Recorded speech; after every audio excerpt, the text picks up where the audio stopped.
Hello everyone, আজ আপনাদের সাথে একটি হলদির আউটডোর শ্যুটের ভিডিও শেয়ার করতে এসেছি। সমস্ত ব্রাইডের ক্ষেত্রে হলদির আউটডোর শ্যুটের ভিডিও পাওয়া পসিবল হয় না। কারণ লোকেশন, সিচুয়েশন আরও অনেক কিছু রিজনস থাকে। সেই সমস্ত কারণে ওয়েডিং এর দিনই আউটডোর শ্যুট সবার ক্ষেত্রে পসিবল হয় না।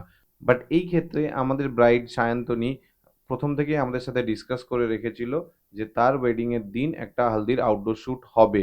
কারণ তার হাতে অনেক সময় থাকবে এবং সে ম্যানেজ করে হলদি শ্যুটের জন্য বেরিয়ে আসতে পারবে। তো সেই মতো আমরা আমাদের লোকেশনে পৌঁছে যাই। যাই হোক, ওয়েদার খুব সুন্দর ছিল। মেঘ করে থাকার কারণে আকাশ থেকে আমরা সুন্দর একটা সফট লাইট পাচ্ছিলাম। আর আউটডোরে ন্যাচারাল সফট লাইট সত্যি দারুণ শুটে হেল্প করে। ও হ্যাঁ, লোকেশনটার কথাই তো বলতে ভুলে গেছি। এই লোকেশনটা হলো মেদিনীপুরের তেঁতুল মাঠ। এই তেঁতুল মাঠ সম্পর্কে মেদিনীপুরের অনেকেই জানে, বাট যারা জানো না তাদের জন্য বলে রাখি, মেদিনীপুরের পুলিশ লাইন থেকে সংশোধনাগার যাওয়ার সময় এই তেঁতুল মাঠ পড়ে। বা তোমরা দেশবন্ধু নগরের পেছন দিকে গেলেও এই তেঁতুল মাঠটা দেখতে পাবে। এটা বেশ বড় জায়গা। যারা এখানে ফটোশুট করেছে তাদেরকে আর নতুন করে কিছু বলার নেই, বাট যারা করনি তারা একবার এই জায়গাটা গিয়ে এক্সপ্লোর করতে পারো। তবে আজ ভিডিওটা এখানেই শেষ করলাম। এই ভিডিওটার আউটপুট অলরেডি আমার পেজ এবং প্রোফাইলে পোস্ট করা আছে।